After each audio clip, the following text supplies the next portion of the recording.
banking system is sound and resilient with strong capital and liquidity. My only interest is that we identify what went wrong here.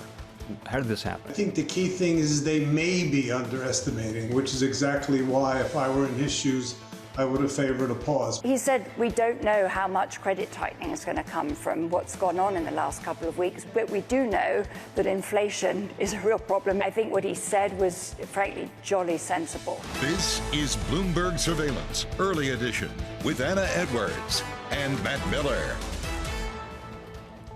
It is 9 a.m. in London, 5 a.m. in New York, and 5 p.m. in Hong Kong. Our top stories today. The Fed makes it clear, despite the banking crisis, fighting inflation is still its main concern. More central bank moves on interest rates. The Swiss National Bank just came out, and the Bank of England decision is later today. And a game changer for bank runs. Citibank CEO Jane Fraser warns that mobile money marks a sea change for both bankers and regulators.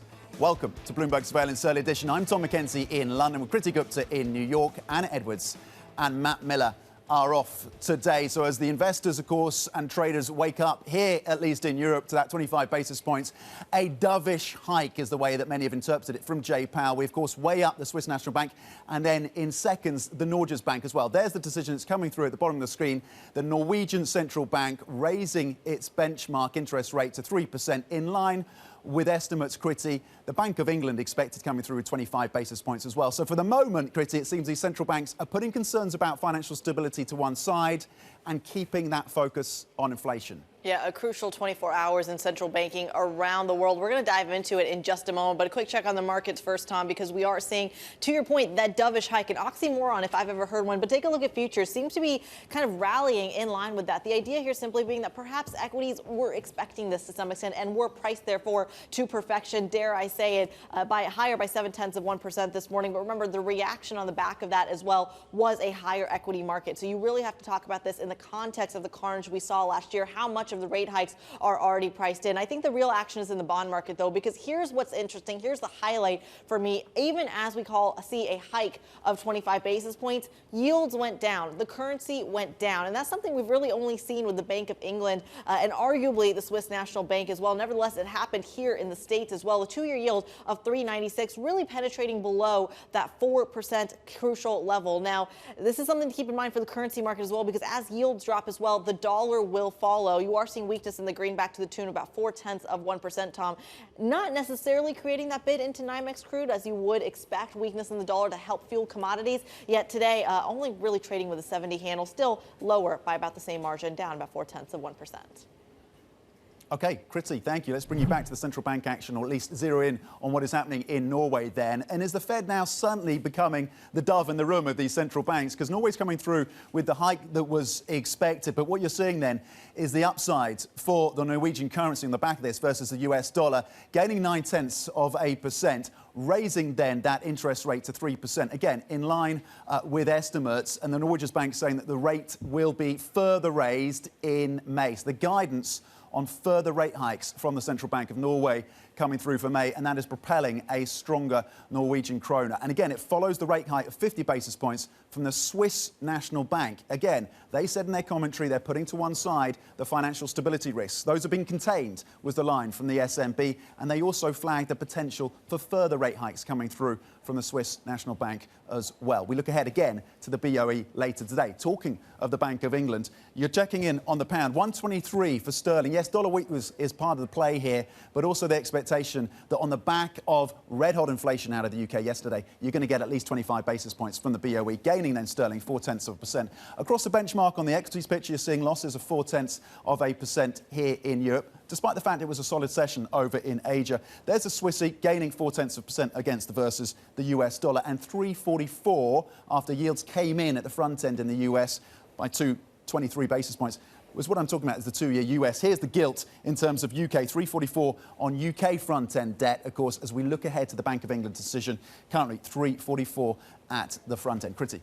Yeah, a lot to digest. Like I said, a busy 24 hours for central banks, a busy week at that. Policy decisions from, as you pointed out, the Swiss National Bank out earlier, the Federal Reserve yesterday, the Bank of England tomorrow, and you just hit the Norwegian bank as well. Let's get to our team coverage. Joining us now, Bloomberg's Claudia Medler in Zurich, Valerie Teitel, who's been all over the Federal Reserve, and Lizzie Burden right outside the BOE, a truly all-star lineup. Let's start with the Swiss Bureau Chief, Claudia Medler. Claudia, walk us through this Swiss rate decision. The S&B, it feels like, has been in the spotlight more this week than I think it has been in quite some time.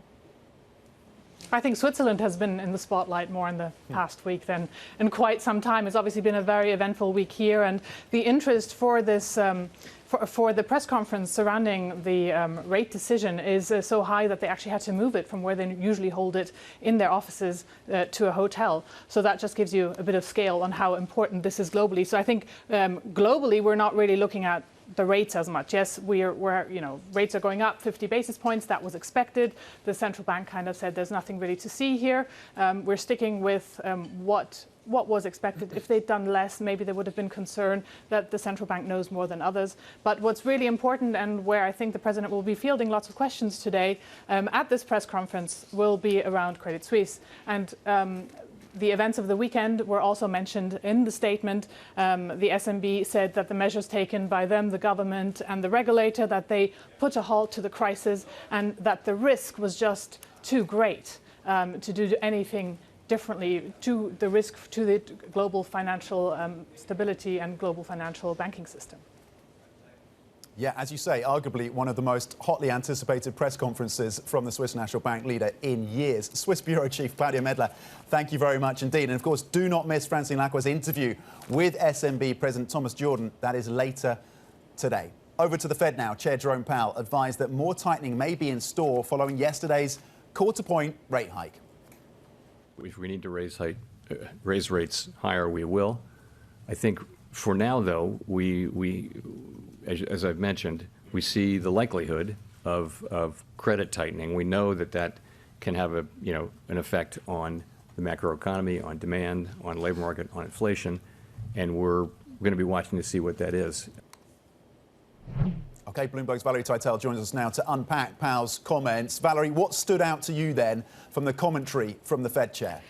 Look, Tom, it was a dovish hike, and many are concluding that this could mark the turning point of the cycle. Powell's tone shifts to the massive uncertainty and the big unknown that we're going to run right into in the aftermath of this banking turmoil. The key change in the opening statement, which he said recent developments in the banking sector are likely to result in tighter credit conditions. It should weigh on activity and inflation, and the extent of these effects are unknown. He goes on to talk more candidly about the banking turmoil, saying that a pause was considered because of it, and that a significant number of participants anticipated tighter credit conditions are ahead. It could be modest. It could be significant. We just don't know yet. But it can be seen as a substitute for further rate hikes. A bar for another hike in their next meeting in 6 weeks is quite high. They need to be confident that above trend growth can still be possible, even with this credit contraction.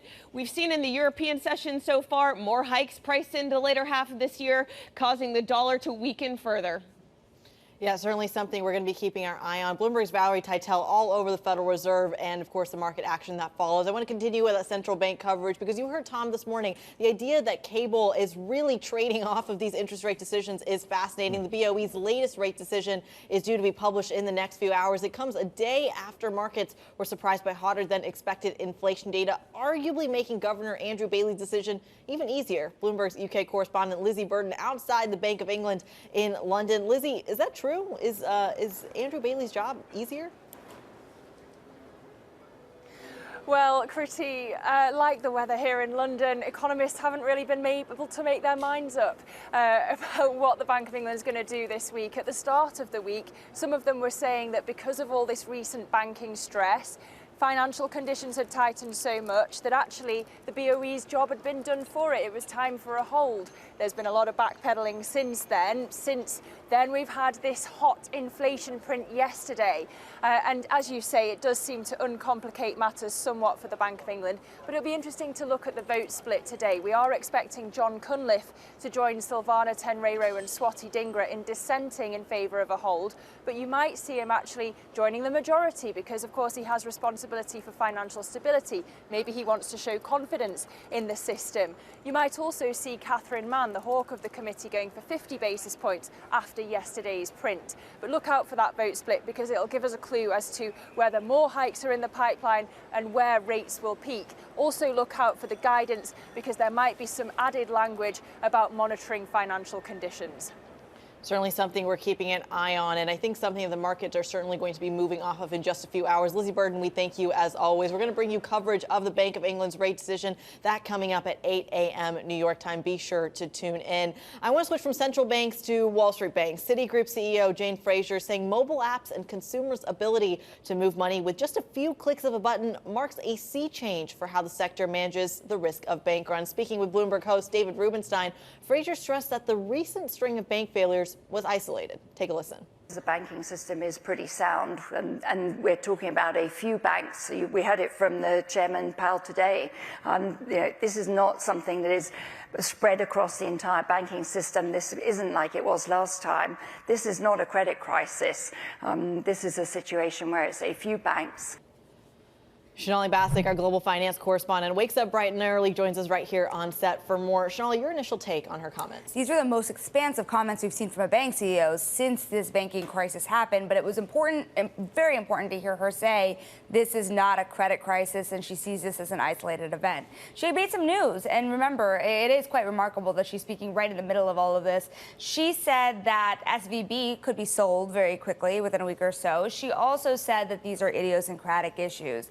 She hinted at the possibility here of potentially more issues at other banks, but she gave the sense here that it was still quite contained and this was not a broader market issue. One other thing she said that was very newsworthy is that Citigroup would not consider buying First Republic. Now, remember that it is a live situation. She wouldn't comment on it much. She answered really in one word, and that is no. And so we are watching that situation very, very closely. But her sense here was very measured about how deep the pain really runs the banking system. Of course, if you're watching, we all know that everything can change. But her remarks of how calm things are, even though how frantic they seem, is important from her perspective. And meanwhile, Sonali, look, you were part of the team that broke this story around Coinbase and the SEC. What are the details at this point? It was pretty remarkable to see this disclosure from Coinbase about an SEC Wells notice because we know that the SEC has been looking at different product lines across different crypto firms and exchanges. But remember, the last time we saw the SEC really go after a crypto exchange was Kraken and its staking service. We did not know what the tack they would take with Coinbase, which remember is a publicly traded, audited exchange in the United States. So this approach they're taking is very broad, Tom. Remember, they're looking at aspects of the exchange, the staking service, as well as the wallet. Coinbase's response is just as important. We know that Coinbase has been fighting the SEC for some time. They've been trying to be constructive. They have been very kind of polite in the way that they have responded to the SEC so far. But this is an escalation, and Coinbase is now saying that they welcome any legal action in response to this. The sense behind all of this here is that the talks between the SEC and Coinbase have really not led to any conclusions between the two. And remember, whatever happens here between the two of them will really guide how the United States treats crypto. Certainly among anything that is publicly traded among exchanges, there really isn't a lot of action for the SEC among new listings, but also among how crypto is treated here in the United States and how they treat them as securities or not. So, as you say, an escalation, and going to be really fascinating to see, consequential to see how this unfolds. Not taking a knock on Bitcoin right now. That is up 1% in the session, 27,700 for the largest cryptocurrency. Bloomberg's Sonali Basak, thank you on that breaking news, of course, that came through on Coinbase. Coming up, we're going to continue to monitor the Swiss National Bank news conference that is underway. The SNB raised its interest rate by 50 basis points and signalled more to come. But of course, anything they have to say about the crisis around Credit Suisse and how that event unfolded will be fascinating. We're going to talk central banks with Pooja Kumra, TD Senior European Rate Strategist, and Raffaella Tenconi, founder and chief economist at ADA Economics founder. That is coming up, the analysis. Stay with us. This is Bloomberg.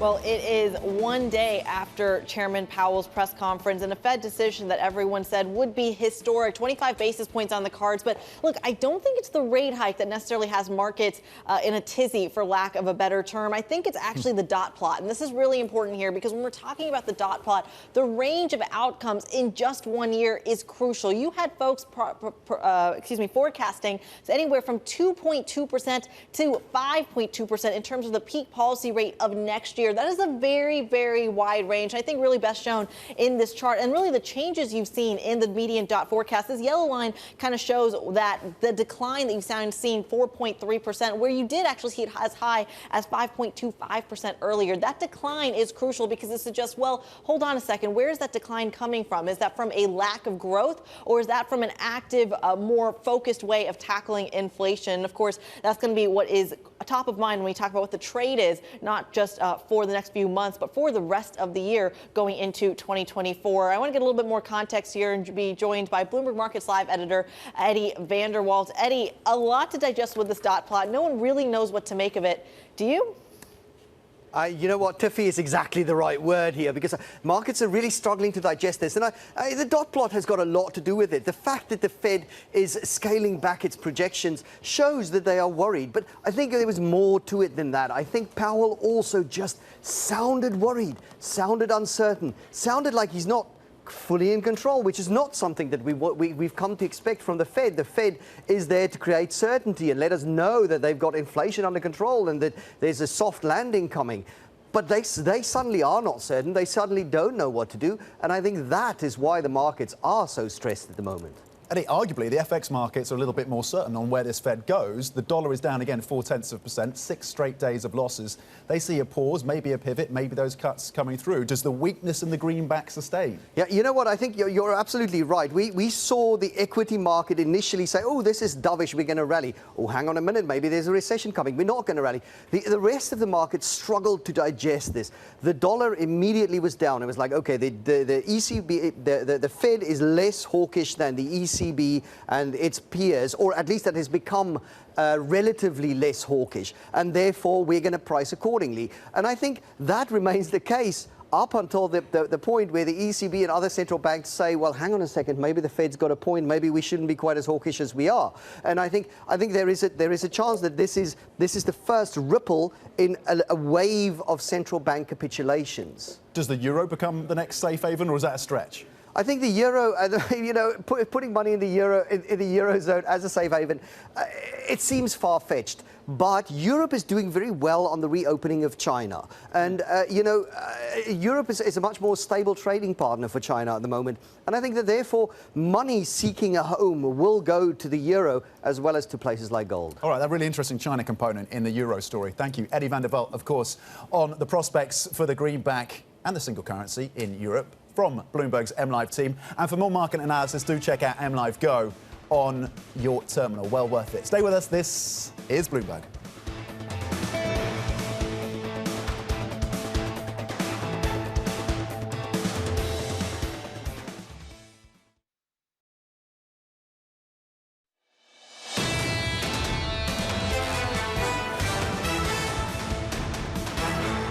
This is Bloomberg Surveillance Early Edition. I'm Kriti Gupta in New York with Tom McKenzie in London. Now, keeping you up to date with news from around the world, here's the first word. Treasury Secretary Janet Yellen says the U.S. is not considering blanket bank deposit insurance without working with Congress. A Senate subcommittee had asked Yellen whether protections for all U.S. deposits would require congressional approval. She also said that the heads of recently failed American banks should be held accountable. Top executives at First Republic Bank have agreed to forego their bonuses for 2023 and some other pay. The bank has lost more than 88% in market value this year. It's grappling with a crisis in confidence in some regional banks. Washington and the banking industry have been trying to keep First Republic from becoming the next bank to collapse. Across the Atlantic in France, more strikes are set against President Emmanuel Macron's push to reform the pension system. Public transportation, schools, and refineries are likely to be impacted. It's now been more than 2 months since French unions began a series of walkouts and marches. Macron wants to raise the retirement age from 62 to 64.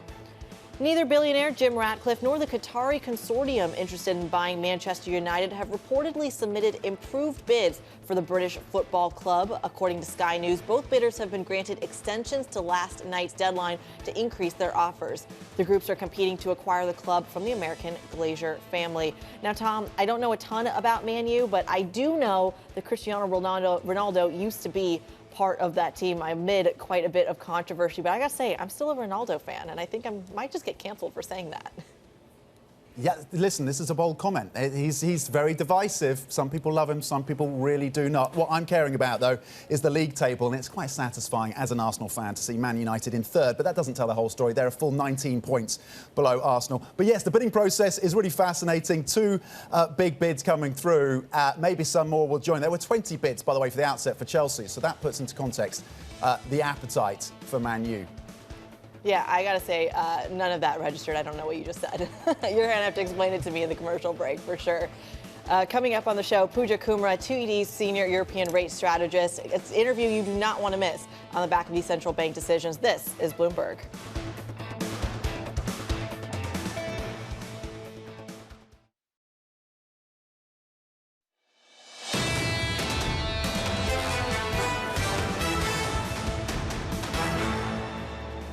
This is Bloomberg Surveillance Early Edition. Here's what you need to know. The Fed makes it clear, despite the banking crisis, fighting inflation still is its main concern. And more central bank moves on interest rates. The Swiss National Bank hikes by 50 basis points. And the Bank of England decision is later today.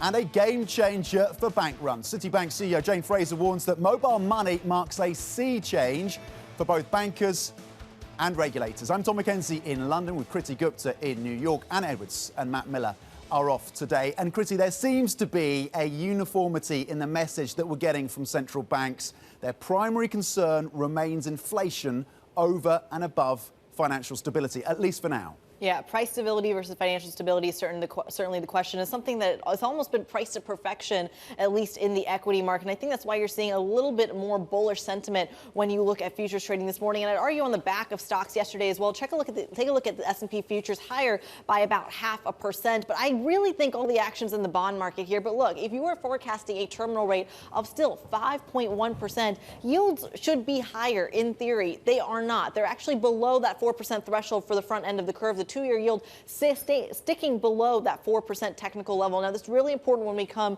to whether or not the bond market is accurately pricing in what the Federal Reserve is telling them to, especially for the dot plots. The problem is in the ranges. You are starting to see a lot of uncertainty in terms of what the message really was from the Federal Reserve, not for this meeting or next meeting, but the long-term picture. And that's going to have repercussions into the currency market as well. Take a look at the dollar here. You are seeing weakness by about 0.3%. A lot of that driven by perhaps expectation of those hikes out of the BOE, out of Norway and out of Switzerland as well, pushing back on the dollar. Does that bounce back in the coming days? NYMEX crude as well, 70 handle, Tom, as we were talking about the inflation story, creeping up slowly, but perhaps not at that 100 call that we were hearing about just a couple of months ago. Some pre-market movers as well that you should know about. Let's start with Virgin Orbit, soaring by about 9%, saying it's targeting, quote, an incremental resumption of operations after temporarily halting activities last week. Like I said, up in the pre-market, surged by a record yesterday. This is a name you want to watch. VORB is your ticker there. PacWest also in the news, given all of the banking uncertainty after First Republic, after Western Alliance, now moving to shore up liquidity to protect itself after customers pulled 20% of their deposits since the start of the year, something investors seem to be smiling upon in the pre-market, higher by about 5%. We got to talk about Coinbase as well. This is moving in the opposite direction, down by almost 10% in the pre-market after receiving a notice from the SEC declaring its plans to bring an enforcement action against the crypto exchange. This is some legal action we've been waiting for, some direction, certainly not working in Coinbase's favor, Tom. Yeah, Critty, here in Europe, the sentiment has turned a little bit more negative. You're seeing the benchmark down 0.8%. Again, investors digesting that move, of course, from the Federal Reserve, but also the Norges Bank and the SNB, really with that focus on inflation and outlining what they say are the reduced risks around financial stability in the banking crisis. So a bit more of a heavy sell-off, and we'll see if that sustains through the rest of the session. It was a decent session over in Asia, and largely as a result of softer dollar and some earnings results coming through from Tencent over in China. The Swiss franc is up about 0.1% versus the US dollar, purring some of its earlier gains. Again, the Swiss National Bank hiking by 50 basis points and suggesting that further hikes could be in the pipeline. The pound in focus for us today, ahead of that Bank of England decision. We know there's a big debate amongst policymakers at the BOE. There is an expectation they will go 25 basis points. The pound up 0.4% at 123. And gilts, of course, remain in focus for us today, again, tied to the action of the BOE. 342 at the front end, a move of 6 basis points. Critty. Yeah, certainly something we're going to keep an eye on when it comes to the rates picture and the fallout in the currency market as well. Joining us now to break it all down, Pooja Kumra, TD Bank Senior European Rate Strategist. Pooja, you join us on a momentous 24 hours. Let's start there. Of course, we have what I think a lot of people are calling a dovish hike from the Federal Reserve. You also have the BOE as well. Are the interest rate differentials perhaps more important now than they were, say, a few months ago? No, definitely. It will play a key role right now, especially we saw I know Fed, there were not many people who were expecting a 25 basis points hike from Fed, but the overall message was pretty much very dovish. If you look at their unemployment rate that they are looking at, they are actually suggesting that unemployment will increase to 4.5% from current 3.6%. They gave us a dot plot with no changes. I think financial price stability is their key mandate, but they are turning towards financial stability. And if you look at the entire bank situation, it's currently centric at US. So I think that will be the key driver. So far, UK banks have still not been that much affected by this entire move, but no bank will left affected by anything that happens, whether it's CS or whether it's SVB, or they will all trade together. Yeah, indeed. Pooja, look, you've brought forward your terminal rate, your forecast for the terminal rate when we hit that for the Fed, and you've brought it in lower. Just unpack that view for us. So with respect to our terminal rate, we are still looking at 5.5, which is actually 25 basis points higher than what Fed's dot plot says. Again, there are risks skewed towards Fed sticking to the dot plot or even actually stopping here. So what we will be watching is the next few, I should say, weekends, if there's no blow up with respect to other banks. I think when it comes to general labor data, inflation data, no one will actually say that at this stage Fed needs to stop. But they have given us a clear indication at this stage that they are watching credit lending standards, and that will be the key driver for them to come to reach price stability. So I think next 1 or 2 weeks will be very crucial for the banking sector, and we will also be looking at with respect to this deposit insurance scheme that we can get from US. And I think if the path is clear, it's more likely that the Fed hits their terminal at 5.5, but we are being very humble about it. OK, you're being humble and you're still zeroed in on the banking story. We were speaking to TS Lombard earlier. They have a view that rates get down to 2.75% by the end of the year. Yes, 2.75% is the call from TS Lombard by the end of the year. Significant rate cuts coming towards the end of the year. Do you align with that view? Are cuts coming in towards the end of 2023 for the Fed? Certainly, Fed did not align with that view. No. I think at this stage they will have to resist cutting rates, just given the fact that inflation still remains above their target. But we also know that if things worsen further, they will be left with no choice. Fed was pretty much clear about the fact that they have never seen a deposit run of this scale ever. And I think that was pretty much tells you all that they are worried. So as we said, that we will be watching a couple of weeks, but it's hard to see Fed cutting rates so much in this year. We are still expecting for a 25 basis points rate cut later this year, and I think that should cement the view for further cuts in the pipeline. Which is certainly a view that I think some more banks are starting to roar up to. I know Allianz, for example, having a similar call in the back half of the year. But Pooja, I'm very confused about the 2-year yield right now because you were seeing it at 3.95. Why is it staying below 4% 24 hours after, or less than 24 hours, I should say, after the Fed hiked 25 basis points? Explain the logic there. First of all, rates markets have no logic. I think one thing whenever in terms of rates is the positioning. We did see a lot of sell-off going into the meeting, and I think that kind of rollover that we are seeing in terms of the front end. And also we do also expect that whatever, say, Treasuries does get that kind of safe haven asset yield, and I think that will continue to be the case in the coming years, coming months. And that's why when it comes to Treasuries, we are looking for 10-year Treasuries to end the year at 2.75, just because they do have that kind of protection that markets want at this stage. But how does that work then if, I mean, it feels like in the fallout of the banking crisis, a lot of the issue was a lack of hedging duration risk.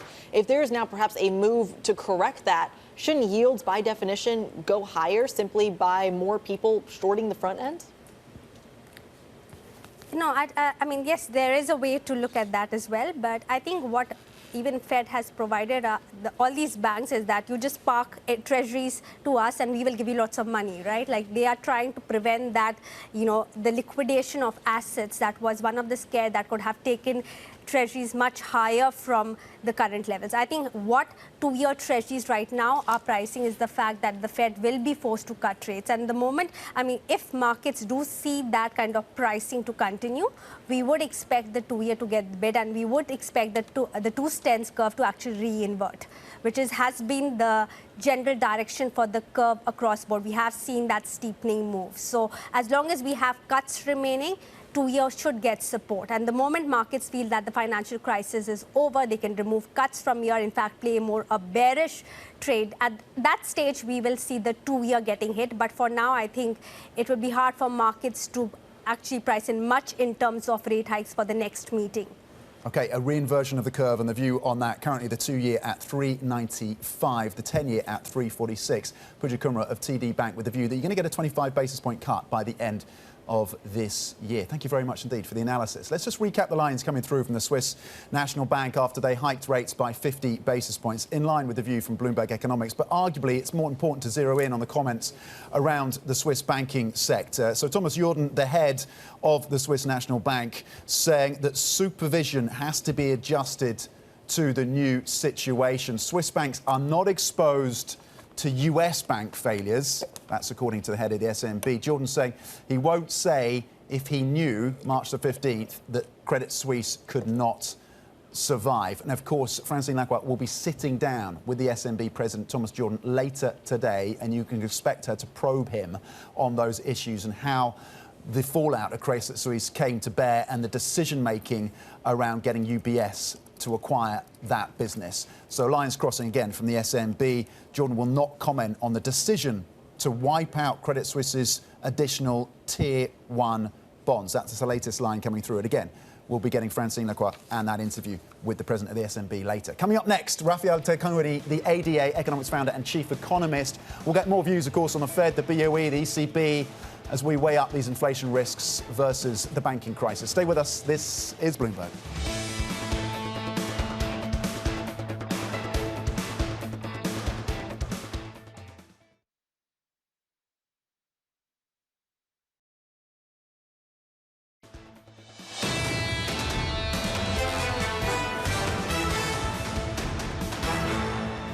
Inflation remains too high, and the labor market continues to be very tight.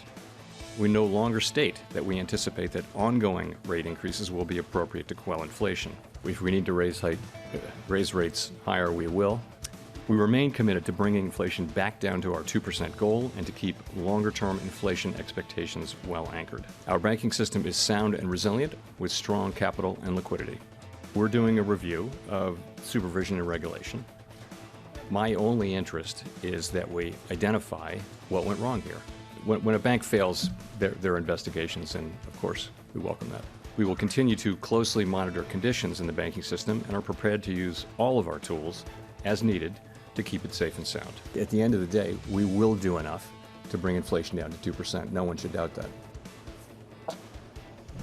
Fed Chair Jerome Powell, of course, speaking yesterday after the central bank raised interest rates by 25 basis points. Joining us now is Raffaella Tenconi, ADA Economics founder and chief economist. Raffaella, thank you for joining us this morning. So I look at the top end now for the Fed of 5% in terms of the range. And then I think about Torsten Stock from Apollo Global and his analysis that the financial condition tightening that we've seen as a result of the banking crisis is equivalent to 1.5%. rate hikes from the Fed. So you layer that on top, you're talking 6.5%. Again, if you take into account that analysis, 6.5%. Are we getting close to a policy mistake here, Raffaella? Hi, good morning. I think 6.5% incidentally is where we thought the policy rate would be the most aggressive and would significantly harm the housing market. So to some extent, I think the message is we're very close, so we are at the peak of the cycle. So the question has shifted away from where the peak is into where is the cost of capital in the medium term, especially in 2024, and how fast are we going to get to that sustainable level? Because that actually is what defines whether you're going to get enough productivity and enough gentle adjustment into the economy. So draw us out to the end of the year then. Will markets have to adjust to a Fed that's going to need to cut more aggressively than maybe the markets are anticipating? Well, we think into the end of the year, you'll definitely see more data that the economy is slowing down. I think from a cyclical perspective, the inflation is going to look better. But also from a structural perspective, I think it will become evident that we have pivoted to some extent. It's not just the housing market that is going to correct downwards, as in lower activity and less inflationary, but also I think the technology sector is entering a serious restructuring phase that is relevant for growth and inflation in the long term.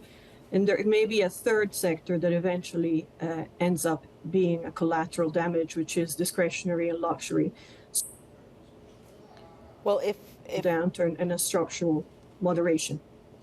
Raffaella, to your point, if you start to see deterioration in those sectors, it feels like it would have to happen fairly quickly, given that we are at the end of the day, at the end of March.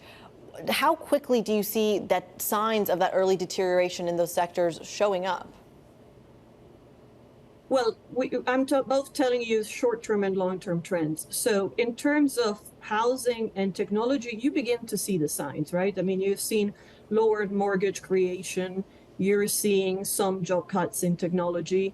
But to see the full new long-term equilibrium, so to speak, I think you'll probably need to wait, or it will be clearer next year. For technology and discretionary, I think there is also a regulatory evolution, so to speak, that usually takes quarters. But I mean, financial markets usually look forward, right? So at the end of the year, I think these themes will already be at the center stage.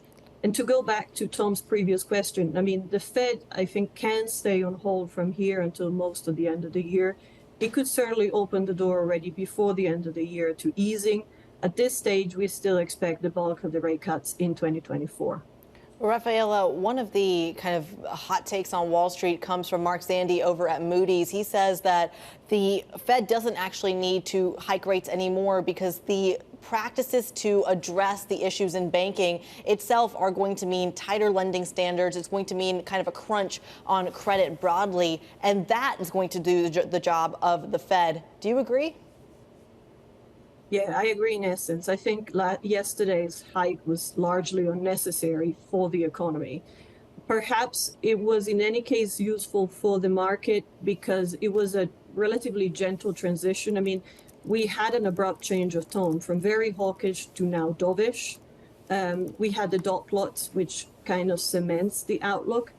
And the door is open for May to both a pause or a hike. If we are in a blue sky scenario and I turn out to be too bearish, actually the economy is stronger, he can still deliver a final hike. So I think it was really unnecessary, but not harming.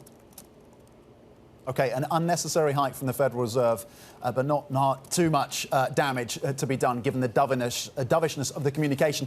And the bulk of those cuts, the expectation there, are going to come through in 2024 from Raffaella Tenconi. Thank you. We appreciate your time of ADA Economics. Right, coming up, a game changer for bank runs. Citigroup CEO Jane Fraser describes how risks have changed for banks in recent years. Part of our interview is up next.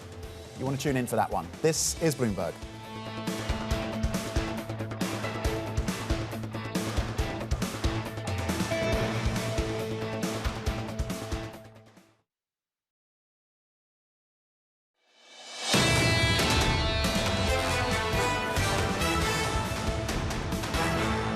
This is Bloomberg Surveillance Early Edition. I'm Kriti Gupta in New York with Tom McKenzie in London.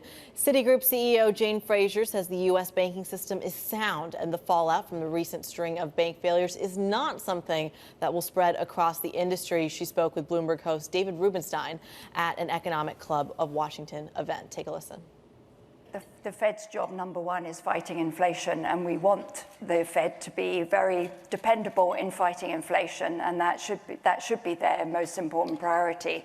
There are ramifications of it, but there are certain banks, which I say are an isolated few, that have really been impacted very negatively, that didn't necessarily manage their balance sheets that well in retrospect. All right, in the Great Recession in 07, 08 or so, the U.S. government passed TARP legislation. And under the TARP legislation, large amounts of capital were injected into banks, including Citi. Indeed. Some banks said they didn't need it, but everybody took it who was offered it or forced to take it. And effectively, that meant that the shareholders, the creditors, and the depositors were all protected. This time around, Silicon Valley Bank was only the depositors were protected over a decision made by the Biden administration, others over the weekend. Do you think that was the right decision to protect only the depositors and say goodbye to the shareholders and goodbye to the creditors? I think it's very important to protect the depositors. Right now, the banking system everywhere around the world depends on confidence, and that confidence has to be in the safety and security of deposits. So in terms of the most important job here, they did the most important job, which is making sure the depositors were whole. So in the old days, when there were bank runs, you used to see people lined up outside the street and get their money out. Now, you just on your iPhone or whatever phone you have, you can take your money out. So money moves so quickly. Was that a factor as well in having the money get out of a bank so quickly? You don't have to wait in line. You can just do it over the It's a complete game changer from what we've seen before, David. You're absolutely right.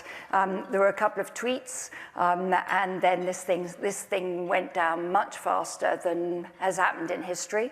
And frankly, I think the regulators did a good job in responding very quickly, because normally you have longer to respond to this. So they acted with quite a lot of speed, given how quickly this happened. So some people say you have a moral hazard when you protect people. So by protecting all the depositors in Silicon Valley Bank, the implication was that if somebody else has a problem, we'll protect them and so forth. And so the $250,000 limit is meaningless, more or less. Or do you think the Federal Reserve and the Secretary of Treasury are saying we're not going to protect every depositor, or we're going to protect certain depositors? I don't think they need to go out right now, because the banking system is pretty sound, and we're talking about a few banks. We heard it from the Chairman Powell today. This is not something that is spread across the entire banking system. This isn't like it was last time. This is not a credit crisis. This is a situation where it's a few banks that have some problems, and it's better to make sure that we nip that in the bud. Okay. And you can watch the full conversation with Citigroup CEO Jane Fraser on the David Rubenstein Show. Peer-to-peer conversations on March 29th at 9 p.m. New York time. Let's stay with the banking crisis then, the anxiety in that space. With lines coming through from the SMB head, Thomas Jordan, saying that a spin-off of the Credit Suisse Swiss unit, which we know is one of the most prized and valuable parts of the Credit Suisse business still, is not on the table. That line coming through from Thomas Jordan. Pretty important in terms of the clarity, at least around how Credit Suisse and UBS plan to move forward. Yeah, and certainly as we see and hear him speaking, we are also seeing movement in the Swiss franc against the dollar. 109 on that handle, Tom. A lot to digest there. Yeah, and of course, do not miss Francine Lacqua's interview with the SMB president, Thomas Jordan, later today. They raised rates by 50 basis points, and he reiterated that the UBS takeover Credit Suisse moves the financial stability risks out for Switzerland. This is Bloomberg.